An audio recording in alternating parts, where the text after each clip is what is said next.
तो दोस्तों, एक पेल क्लासेस के यूट्यूब प्लेटफॉर्म पर आपका स्वागत है। आज की क्लास में अपन बात करने वाले हैं इंडियन पॉलिटी की। इंडियन पॉलिटी की अपन बातें करें तो पिछली क्लास में अपन बात कर रहे थे समानता के अधिकार और स्वतंत्रता के अधिकारों के बारे में अपन बात कर रहे थे। आज की क्लास में अपन जो अपने शोषण के विरुद्ध अधिकार प्राप्त है उसके बारे में बात करेंगे और जो धार्मिक स्वतंत्रता का अधिकार है उसके बारे में कुछ बात करने वाले हैं। तो अपन बात स्टार्ट करते हैं। इंडियन पॉलिटी की अपन बातें कर रहे थे और इंडियन पॉलिटी में भी अपन ने जो पार्ट अपन स्टार्ट किया था वो अपन फंडामेंटल राइट्स की बात कर रहे थे। फंडामेंटल राइट्स की बात कर रहे थे जो अपने को आर्टिकल 12 से और आर्टिकल 35 तक अपने को दिए हुए हैं। इनके बारे में अपन बात कर रहे थे। तो अपन समानता के अधिकार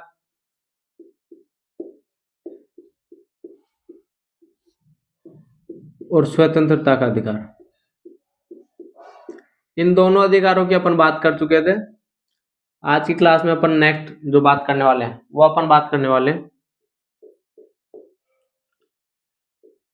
शोषण के विरुद्ध अधिकार की।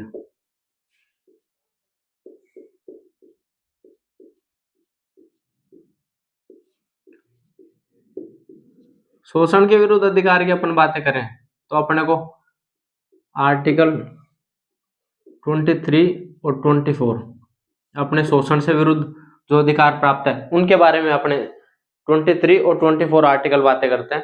अब अपन एक एक आर्टिकल की बातें करें तो अपन सबसे पहले आर्टिकल 23 की बातें करते हैं।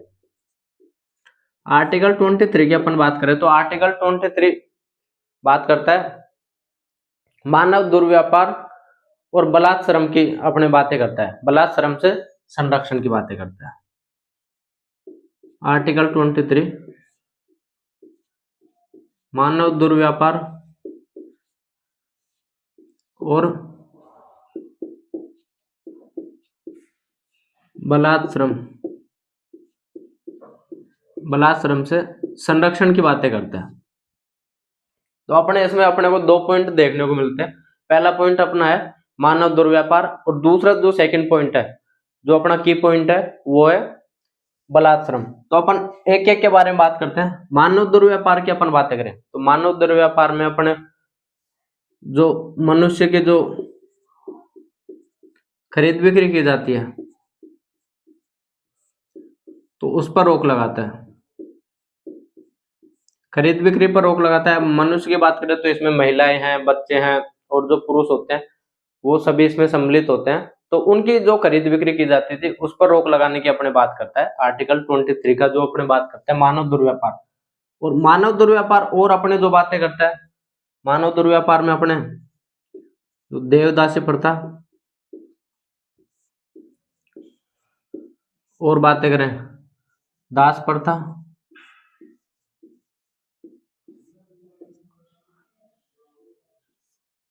देवदासी प्रथा और दास प्रथा की अपने कुछ बातें करता है आर्टिकल 23 का, जो अपने मानव दुर्व्यापार वाले पॉइंट की अपन बात करते हैं। तो मानव दुर्व्यापार वाले पॉइंट में देवदासी प्रथा की बात करें अपन और जो दास प्रथा थी उनके बारे में, तो उनको रोकने का कार्य करता है आर्टिकल 23। देवदासी प्रथा अपने जब मंदिरों में जो सेवा करने वाली जो महिलाएं होती थी उनकी बातें होती थी अपने देवदासी प्रथा में, जो अभी भी अपने को साउथ की तरफ अपने को देखने को मिलता है। इनके ऊपर कई सारी मूवी बनी हुई है देवदासी प्रथा के ऊपर, तो आप उनसे भी थोड़ा इनके बारे में पता कर सकते हो। दास प्रथा की बातें करें तो जो मनुष्य को दासों के रूप में पहले काम लिया जाता था, दासों की जो अपने अवधारणाएं देखने को मिलती हैं, जो अपने पश्चिमी जो राजनीतिक हैं उन्होंने भी दास प्रथा के बारे में खूब विस्तृत रूप से बताया, जो अपन पॉलिटी में पढ़ते आ रहे हैं, बीए के टाइम पे भी आपने बातचीत की होगी। तो ये कुछ बातें अपने आर्टिकल 23 बातें करता है। इसकी बात करें तो ये जो कृत्य हैं इन कृत्यों को रोकने के लिए अपने संसद एक एक्ट लेके आया था। संसद अपने एक्ट लेके आया अनैतिक दुर्व्यापार एक्ट।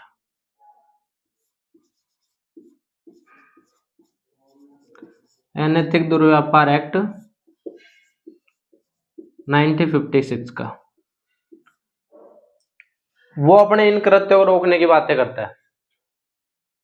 तो ये कुछ बातें अपने आर्टिकल 23 के, जो अपन बात कर रहे थे मानव दुर्व्यापार वाले पॉइंट की, वो कुछ बातें थी। अब अपन बलात् श्रम वाले की बात करें तो इसमें क्या क्या चीजें सम्मिलित है? तो बलात्श्रम की अपन बात करते हैं तो इसमें तो बंधुआ मजदूरी,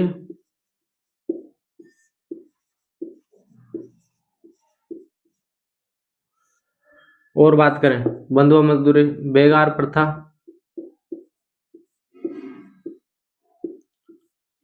और बलात्श्रम, ये कुछ बातें करता है अपने जो बलात्श्रम से संरक्षण के लिए अपने को बात करता है। बंधुआ मजदूरी की बात करें तो जो बेगार प्रथा की बात करते हैं कि भाई बेगार प्रथा अपने बिना पैसे के जो काम करवाया जाता है, बेगार करवाई जाती है, उनसे रोकने के लिए बलात्श्रम, जो अपने अपन मान के चलते कि भाई एक व्यक्ति है वो 400 रुपए में काम करता है, उसकी न्यूनतम डेली के जो इनकम है जो उसके लिए होना चाहिए वो 400 रुपए, उससे भी कम पर उसको कार्य करवाया जाता है। तो ऐसा माना जाता है कि आर्थिक परिस्थितियों के कारण कोई ऐसी स्थिति उत्पन्न होती है कि उसको उसके जो न्यूनतम वेतन से भी कम पे कार्य करना पड़ता है, तो वो अपने होता है बलात्श्रम। बंधुआ मजदूरी, बलात्श्रम और बेगार प्रथा की अपने बात करता है आर्टिकल 23। और अपन बात करें 23 की तो बात करता है राज्य जनहित में चाहे तो राज्य अनिवार्य कार्य करवा सकता है, अनिवार्य सेवा ले सकता है लोगों से। राज्य जनहित में अनिवार्य सेवा ले सकता है और इसके लिए उसके द्वारा कोई वेतन भी नहीं दिया जाएगा, वेतन दे या नहीं दे इसके भी कोई व्यवस्था नहीं है। वेतन देने के लिए उस पर कोई प्रतिबंध नहीं होगा, कोई जबरदस्ती नहीं होगी कि भाई उसके द्वारा वेतन दिया जाए राज्य के द्वारा। राज्य जनहित में अनिवार्य कार्य ले सकता है और उसके वेतन देने के लिए भी उस पर कोई वो नहीं होगी, बाध्यता नहीं होगी। और अपन बात करें तो इसमें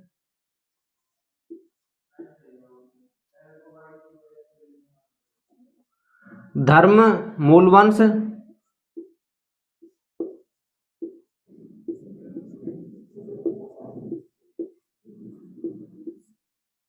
और भाषा, धर्म, मूलवंश और भाषा के आधार पर कोई भेदभाव नहीं करेगा। जो अनिवार्य जो सेवा ली जाएगी उसमें धर्म, मूलवंश और भाषा के आधार पर लोगों के साथ कोई भेदभाव नहीं किया जाएगा। तो ये कुछ बातें थी अपने आर्टिकल 23 के। इसके बाद अपन बात करते हैं आर्टिकल 24 की बातें करें तो आपको पता होना चाहिए कि अपना जो आर्टिकल 23 है वो अपने बेगार प्रथा और बलात्श्रम से संरक्षण की बातें करता है। इसके बारे में अपन ने बातें की। अब नेक्स्ट अपन बात करने वाले हैं आर्टिकल 24 की। 24 की अपन बातें करें तो 24 अपना जो बात करता है वो अपने बाल श्रम पर निषेध की बात करता है। आर्टिकल 24 है अपना, वो अपना बात करता है बाल श्रम पर निषेध की।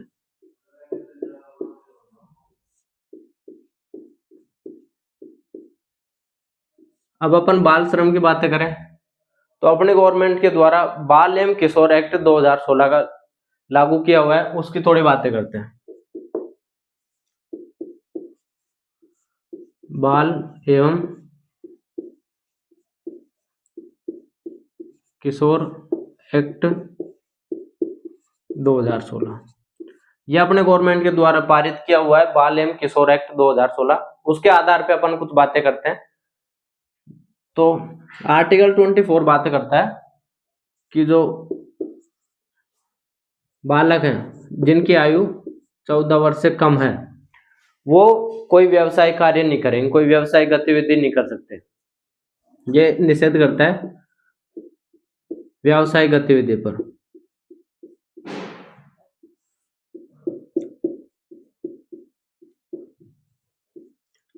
आर्टिकल 24 अपना बात करता है व्यवसायिक गतिविधि पर। जो बालक हैं जिनकी आयु 14 वर्ष से कम है उनको व्यवसायिक गतिविधि पर प्रतिबंध लगाता है। ये कुछ बातें अपने आर्टिकल 24 की अपन बात कर रहे थे। उसमें जो अपन ने जो एक्ट लेके आए थे बाल एवं किशोर एक्ट 2016 का जो एक्ट था उसमें अपन जो पहले बात कर रहे थे बालकों को जिनकी आयु 14 वर्ष से कम है उनके बारे में। अब इसके कुछ अपवाद अपने को देखने को मिलते हैं। अपवाद की अपन बात करें तो इनके जो अपवाद अपने को देखने को मिलते हैं कि एक तो जो 14 वर्ष से कम आयु के हैं वो मनोरंजन उद्योग में कार्य कर सकते हैं। अब अपन मनोरंजन उद्योग की बात करें तो जो अपने टीवी है, सीरियल जो भी आते हैं, अपने मूवी होती है, सीरियल कोई होता है, ड्रामा होता है, तो उसमें जो बच्चों के द्वारा जो कार्य किया जाता है वो अपने मनोरंजन उद्योग में ही शामिल होता है, जो कि अपने आर्टिकल 24 का अपवाद अपने को देखने को मिलता है। इसके बाद अपन बात करें तो अपने घरेलू कोई व्यवसाय है,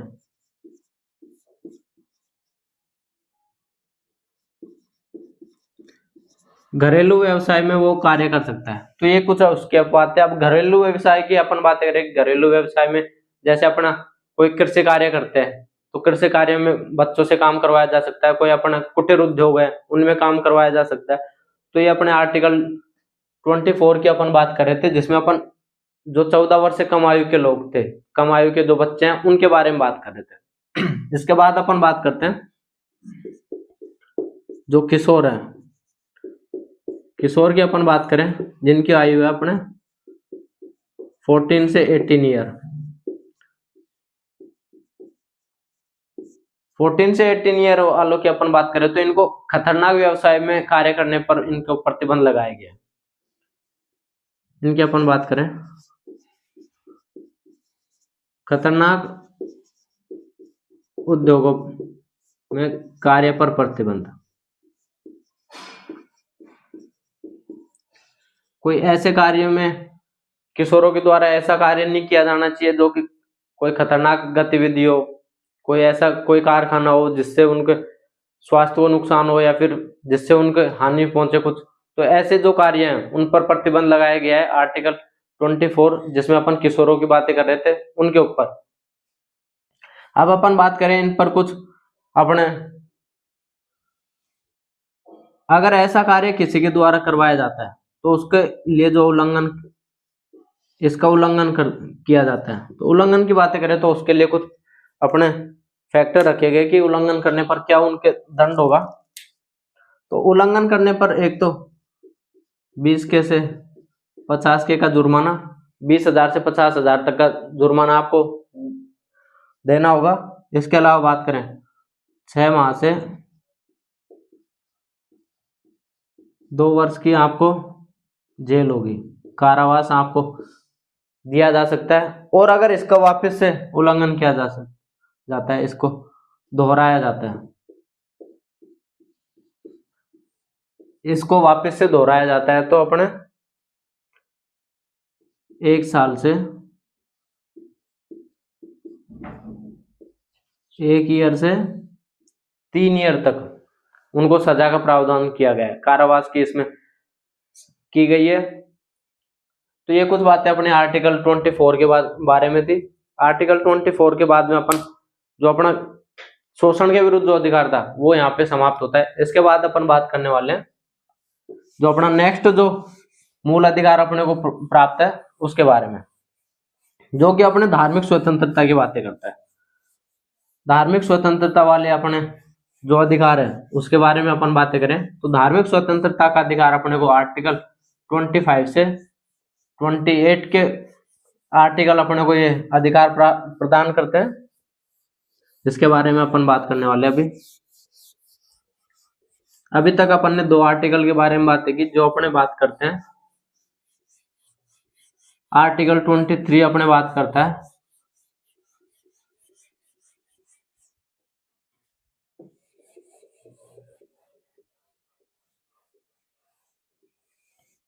अब अपन 3 अधिकारों के बारे में यहाँ पे बात कर चुके हैं। समानता का अधिकार के बारे में बात कर ली, स्वतंत्रता, और अपन ने बात की शोषण के विरुद्ध अधिकार की। तो अपन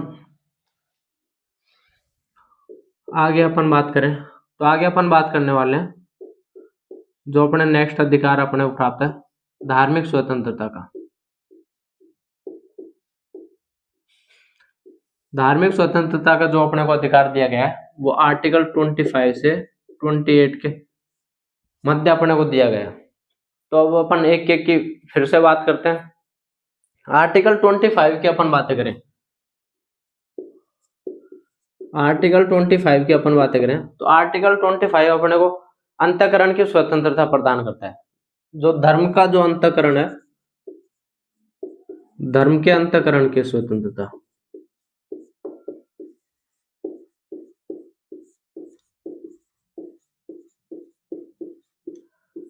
आर्टिकल 25 अपने को धर्म के अंतःकरण की स्वतंत्रता प्रदान करता है। धर्म के अंतःकरण की अपन बात करें तो इसमें अपने को मेनली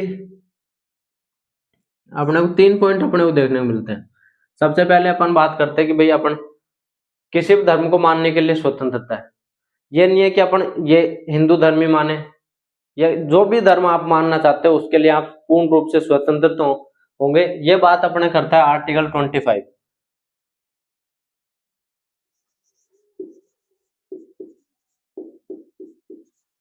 धर्म को मानने की स्वतंत्रता। दूसरी अपन बातें करें तो ये बातें करता है धर्म का प्रचार प्रसार करने की स्वतंत्रता। अपन धर्म का प्रचार प्रसार कर सकते हैं।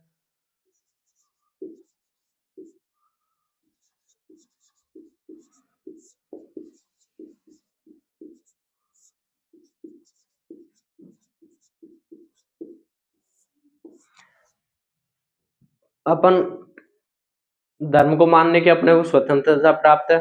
दूसरी अपन बातें करें तो दूसरे अपने को धर्म का प्रचार प्रसार करने की स्वतंत्रता अपने को प्राप्त है। इसके बाद अपन बात करें तो धर्म के अनुसार आचरण करने का अधिकार।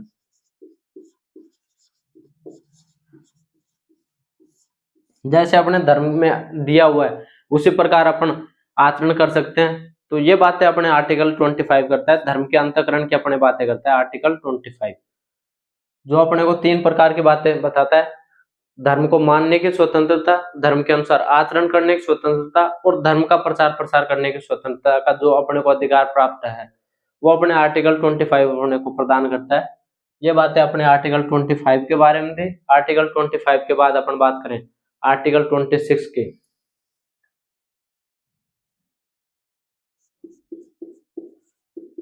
आर्टिकल 26 की अपन बातें करें तो आर्टिकल 26 अपने को धार्मिक मामलों का प्रबंधन करने का अधिकार प्रदान करता है। कि जो अपने धार्मिक मामले हैं उनका प्रबंधन करने का अधिकार अपने को प्रदान करता है।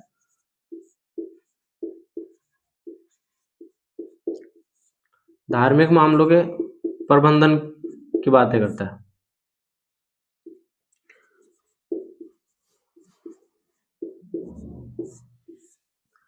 तो अपन आर्टिकल 25 के बारे में बातें कर चुके थे। आर्टिकल 26 के बारे में अपन बात कर रहे थे, जो अपने को धार्मिक मामलों का प्रबंधन करने का अधिकार प्रदान करता है। अब इसके बारे में अपन और बातें करें कि इसमें अपने को क्या क्या राइट्स प्राप्त हैं, क्या क्या गवर्नमेंट के द्वारा अपने को राइट्स दिए गए हैं। तो अपन बात करें तो धार्मिक उद्देश्यों के लिए, धार्मिक उद्देश्य और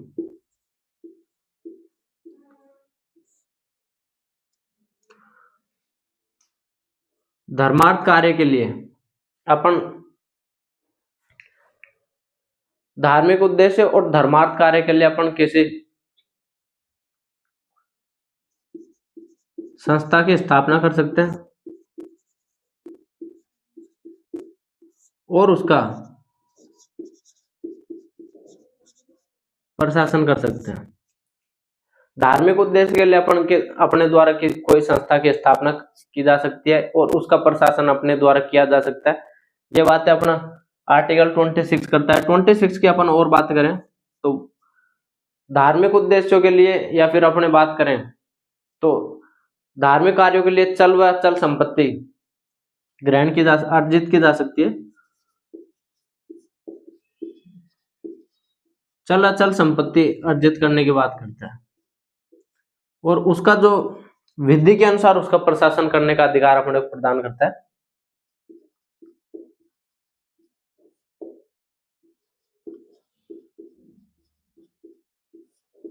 विधि के अनुसार प्रशासन करने का अपने को जो अधिकार दिया गया है वो अपना आर्टिकल 26 अपने बातें करता है। धार्मिक मामलों का प्रबंधन करने की अपन धार्मिक मामलों का अपने जो कोई धार्मिक मामले उनका अपन प्रबंधन कर सकते हैं। धार्मिक उद्देश्य है अपना किसी संस्था की स्थापना कर सकते हैं, उसका प्रशासन कर सकते हैं, संचालन कर सकते हैं। और अपन बात करें तो चल व अचल संपत्ति अर्जित की जा सकती है। तो ये अपने बात करता है आर्टिकल 26 के बाद में अपन बात करें तो अब अपन बात करने वाले आर्टिकल 27 के बारे में। आर्टिकल 27 की अपन बात करें तो आर्टिकल 27 बात करता है कि भाई किसी धर्म विशेष पर, आर्टिकल 27 की बात करें तो आर्टिकल 27 अपने किसी भी धर्म पर कोई कर नहीं लगाने की बात करता है। किसी धर्म विशेष पर कोई कर नहीं लगाया जाएगा। हाँ, ये जरूर किया जा सकता है कि शुल्क जरूर लगाया सकता है, जो भी उसको उसके द्वारा कोई कार्य किया जाना वाला है, जो कि अपने पंथ निरपेक्ष कोई कार्य करना है, उसके लिए उसके द्वारा शुल्क जरूर लगाया जा सकता है। बाकी उसके द्वारा किसी विशेष धर्म पर कोई कर नहीं लगाया जाएगा। ये बात करता है अपने आर्टिकल 27 बात करता है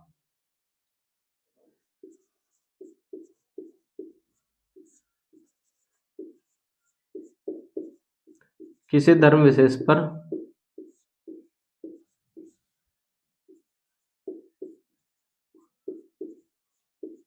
कोई कर नहीं, ये अपने बात करता है आर्टिकल 27। शुल्क लगाया जा सकता है, जो भी पंथ निरपेक्ष की बात करें या फिर धर्मनिरपेक्ष कार्यों के लिए शुल्क लगाया जा सकता है। तो ये अपने बात करता है आर्टिकल 27 कि भाई कोई विशेष धर्म पर, किसी विशेष धर्म पर कोई कर नहीं लगाया जाएगा। हाँ, ये जरूर हो सकता है कि कोई धर्मनिरपेक्ष कोई कार्य करना है, उसके लिए शुल्क जरूर लगाया जा सकता है। ये बातें अपने आर्टिकल 27 करता है। आर्टिकल 27 के बाद में अपन बात करें आर्टिकल 28 की। आर्टिकल 28 अपने बात करता है जो धार्मिक शिक्षण की जो कक्षा है उसमें उपस्थित नहीं होने का जो अधिकार प्रदान करता है, वो अपने को आर्टिकल 28 प्रदान करता है। तो इसके बारे में अपन बात करें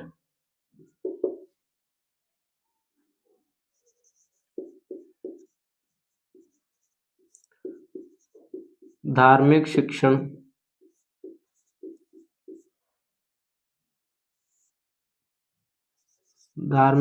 की कक्षा में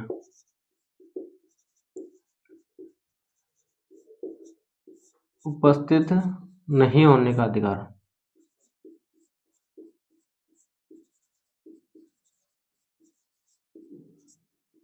धार्मिक शिक्षण की कोई क्लास चल रही है, उसमें अपने को जैसे कोई मुस्लिम धर्म के द्वारा कोई संस्था संचालित की जा रही है, अब उनके द्वारा उसमें कोई हिंदू विद्यार्थी भी हैं तो वो उस कक्षा में नहीं उपस्थित हो सकते। उसके लिए जो उनको जो अधिकार प्राप्त है वो अपने आर्टिकल 28 उसके बारे में बात करता है। आर्टिकल 28 बात करता है कि कोई धार्मिक शिक्षा की कोई क्लास है, उसमें बच्चे के उपस्थित नहीं होने का जो अधिकार प्राप्त है उसके बारे में बात करता है। इसमें अपने को कुछ फैक्टर्स दिए गए हैं, कुछ और पार्ट में डिवाइडेड है, उनके बारे में अपन बात करें तो कोई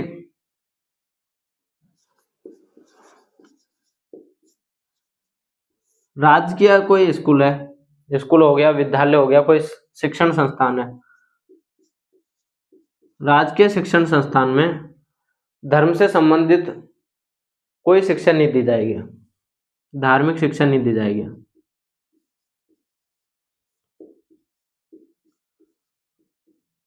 ये बात करता है अपने आर्टिकल 28 का जो भाग फर्स्ट है वो बात करता है अपने। इसके बाद अपन और बातें करें तो भाग सेकंड है, वो बात करता है कोई निजी विद्यालय है, कोई निजी शिक्षण संस्थान है, उसमें धार्मिक शिक्षा दी जा सकती है, लेकिन बच्चे के पास उसका यह अधिकार है कि वो उस क्लास में उपस्थित हो या नहीं हो।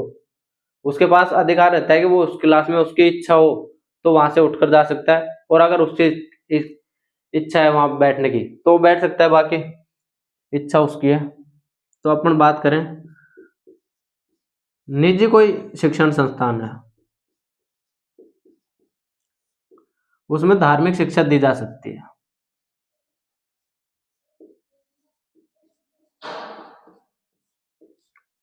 इसके बाद अपन इसके भाग थर्ड की बातें करते हैं कि राज्य प्रशासन द्वारा किसी धर्म के लिए कोई धार्मिक शिक्षण संस्थान स्थापित किया गया, उसमें धार्मिक शिक्षा दी जाएगी। ये बात करता है अपने थर्ड पार्ट।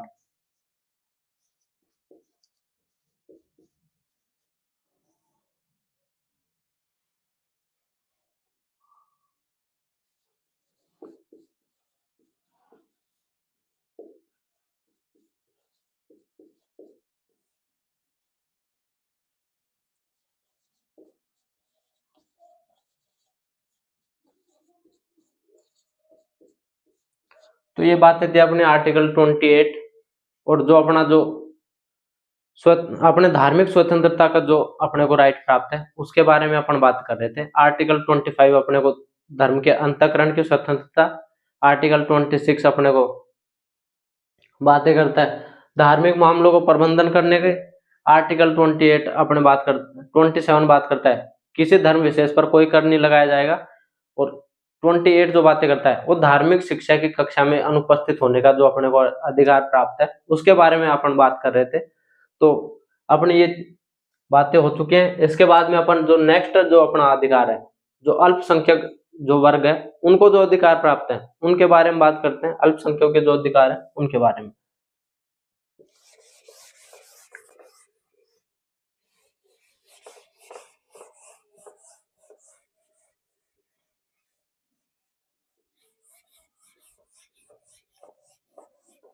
अल्पसंख्यक वर्ग को जो अधिकार प्राप्त है वो अपने आर्टिकल 28, वो 29 और 30 में उनको कुछ अधिकार दिए गए हैं, उनके बारे में अपन बात करने वाले हैं।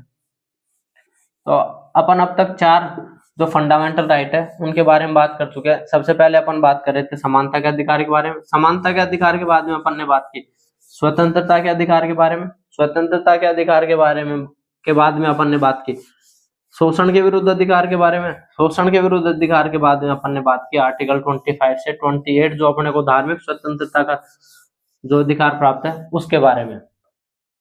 अब अपन बात करने वाले हैं आर्टिकल 29 और 30 के बारे में जो अपने को अल्पसंख्यक वर्ग के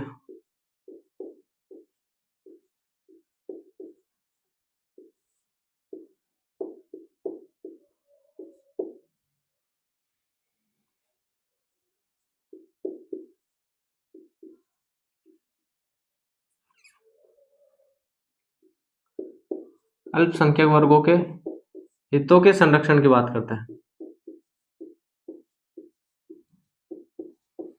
जो अपने आर्टिकल 29 से 30 है। 29 और जो आर्टिकल 30 है वो अपने अल्पसंख्यक वर्गों के जो हित हैं उनके बारे में बात करते हैं। तो उनके बारे में अपन बात करने वाले हैं। जो अपना 5th जो फंडामेंटल राइट है उनके बारे में अपन बात करें तो अपन आर्टिकल 29 के बारे में बात करें। उससे पहले अपन थोड़ी बात करें, अपन बात करने वाले हैं आर्टिकल 29। आर्टिकल 29 से पहले अपन थोड़ी सी बात करें, आपको बेसिक्स थोड़ा सा बताऊं तो अपने जो संविधान है, संविधान में जो अल्पसंख्यक हैं तो वो 2 प्रकार के अल्पसंख्यकों की बात अपने संविधान में की गई है। अल्पसंख्यक की अपन बात करें तो अपना जो भारतीय जो संविधान है वो अपने 2 प्रकार के अल्पसंख्यकों की बात करता है। पहली बात करता है अपने जो धार्मिक जो अल्पसंख्यक है उनके बारे में, और दूसरी बात करता है अपने भाषाई जो अल्पसंख्यक है उनके बारे में। धार्मिक अल्पसंख्यकों की अपन बात करें तो जो अपने राष्ट्रीय धार्मिक एक्ट जो 1992 को जो एक्ट था उसमें धार्मिक अल्पसंख्यकों के बारे में बात की गई है, जिसमें अपने 5 धर्मों को अल्पसंख्यक के रूप में माना गया है। तो जो धार्मिक अल्पसंख्यक हैं उनके बारे में अपन बात करें, उनमें किन किन शामिल किया गया है? जैन, बौद्ध, मुस्लिम, सिख और ईसाई। जैन, बौद्ध, मुस्लिम, सिख, ईसाई को अपने धार्मिक अल्पसंख्यक के रूप में माना गया है। और भाषाई अल्पसंख्यक की अपने को कोई परिभाषा ना तो किसी एक्ट में दी हुई है ना कोई अपने को संविधान में बताई गई है। तो ये कुछ बातें अपने थी धार्मिक और भाषाई अल्पसंख्यक के बारे में। इसके बाद में अपन बात करें आर्टिकल 29 अपने बात करता है जो अल्पसंख्यक जो वर्ग है उनके हितों के संरक्षण के बारे में अपने बात करता है।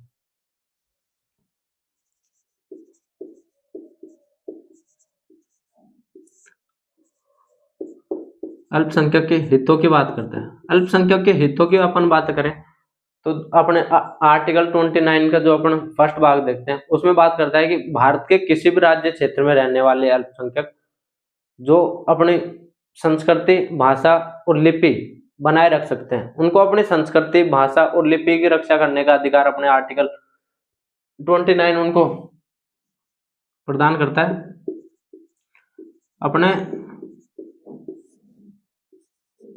भारत के राज्य क्षेत्र के किसी भी राज्य में वो निवास कर रहे हो, उनको अपने भाषा, लिपि और संस्कृति, ये अपने बात करता है आर्टिकल 29। भाषा, लिपि और संस्कृति की अपने बात करता है, उनको अपनी भाषा, लिपि, संस्कृति को बनाए रखने का जो अधिकार प्राप्त है वो अपने बात करता है आर्टिकल 29। जिसके बाद अपन थोड़ी और बातें करें तो अपन बात करते हैं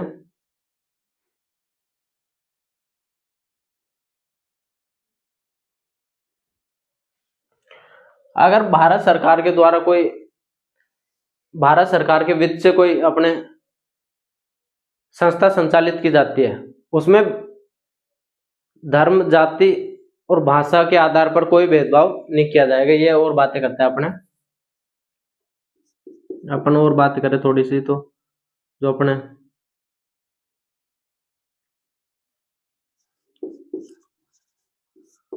राज्य वित्त से जो पोषित जो संस्थान है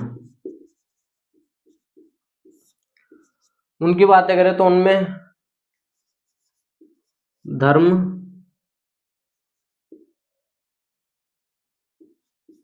जाति और भाषा, धर्म, जाति, भाषा के आधार पर उसमें प्रवेश से उनको नहीं रोका जाएगा। अगर भारतीय जो संस्थान है, भारतीय गवर्नमेंट या अपने राज्य वित्त से कोई संस्था बनाई जाती है तो उसमें भाषा, धर्म और जाति के आधार पर उनमें प्रवेश से उनको नहीं रोका जाएगा। ये कुछ बातें करता है अपने आर्टिकल 29। इसके बाद में अपन आर्टिकल 30 की बात करें तो आर्टिकल जो 30 है,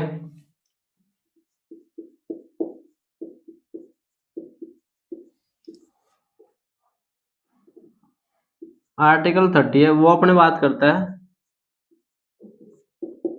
जो अल्पसंख्यक वर्ग हैं उनके द्वारा शिक्षण संस्थानों की स्थापना किया जा सकता है और उनका संचालन किया जा सकता है। इसके बारे में अपने बात करता है आर्टिकल 30।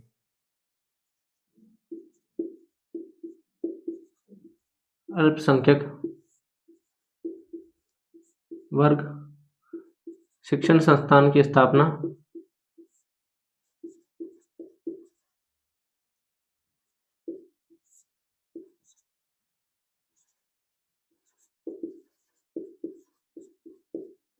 और उसका प्रशासन कर सकता है। प्रशासन बोले या उसको अपन संचालन बोले,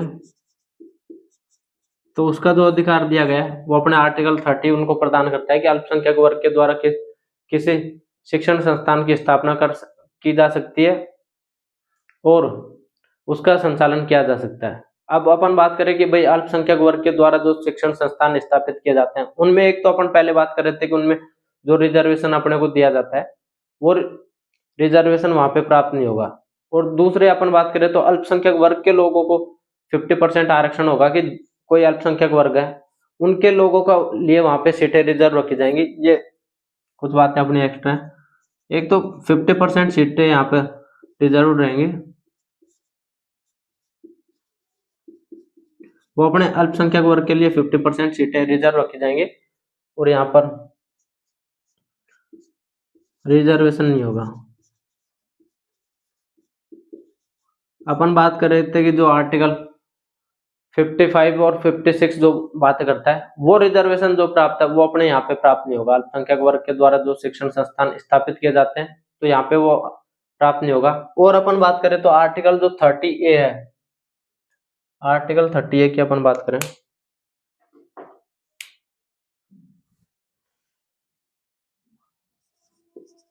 आर्टिकल 30A अपने बात करता है जो कि अपने 44 कॉन्स्टिट्यूशन अमेंडमेंट 1978 के द्वारा बाद में जोड़ा गया था। यह अपने बात करता है कि अल्पसंख्यक वर्ग की कोई शिक्षण संस्थान है और उसका निजीकरण किया जाता है या फिर उसको राष्ट्रीयकरण कर दिया जाता है तो उनको इतनी राशि दी जाएगी जिससे उनको जो अपने आर्टिकल 30 है उसकी हानि नहीं हो कि भाई शिक्षण संस्थान को स्थापित किया गया अल्पसंख्यक वर्ग के द्वारा, और उसको अपने गवर्नमेंट एक्वायर कर लेती है। अब गवर्नमेंट के द्वारा उनको क्षतिपूर्ति की राशि जो दी गई है वो इतनी होनी चाहिए कि जिससे उनकी जो हानि हुई है जो उनकी संस्था थी तो उसकी रिकवरी हो सके। तो ये कुछ बातें करता है अपने आर्टिकल 30 है, जो अपने अल्पसंख्यक शिक्षण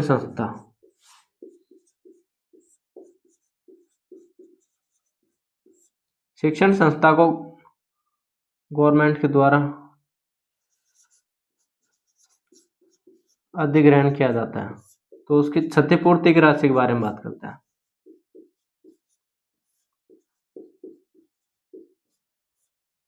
क्षतिपूर्ति की राशि इतनी होनी चाहिए कि उनको हानि नहीं हो। ये कुछ बातें करता है अपने आर्टिकल 30A। आर्टिकल 30A के बाद में अपन बात करें तो ये यहाँ पे अपने जो 5 जो फंडामेंटल राइट थे उनकी अपन बात कर चुके हैं। इसके बाद में कुछ आर्टिकल और बचे हुए हैं, जो अपने आर्टिकल 31 है उसके बारे में बात करते हैं।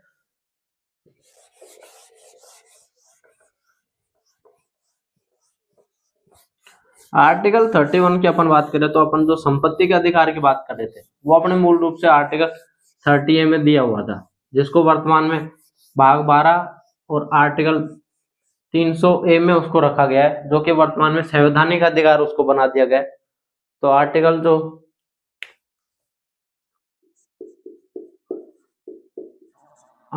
जो अपने 31 था वो संपत्ति के अधिकार की बात करता था।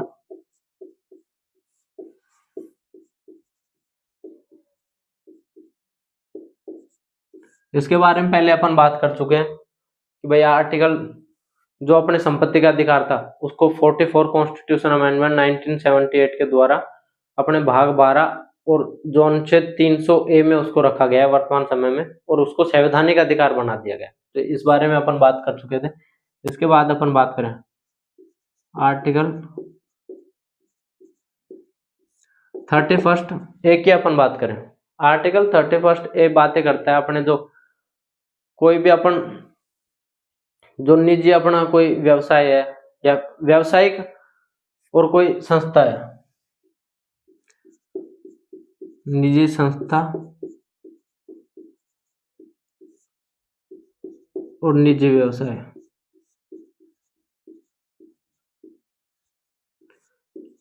इनके राष्ट्रीयकरण की बातें करता है अपना। आर्टिकल जो 31A है वो अपने राष्ट्रीयकरण की बातें करता है। कोई संस्था है, कोई व्यवसाय है, जो निजी व्यवसाय है उनका राष्ट्रीयकरण किया जा सकता है। अपने इंदिरा गांधी सरकार में भी आप इकोनॉमी में पढ़ते होंगे कि इंदिरा गांधी सरकार के द्वारा जो अपने बैंक थे, बड़ी बड़ी बैंक थे, उनका राष्ट्रीयकरण किया गया था। तो ऐसे ही अपने जो राष्ट्रीयकरण की बातें करता है वो अपने आर्टिकल 31A बातें करता है।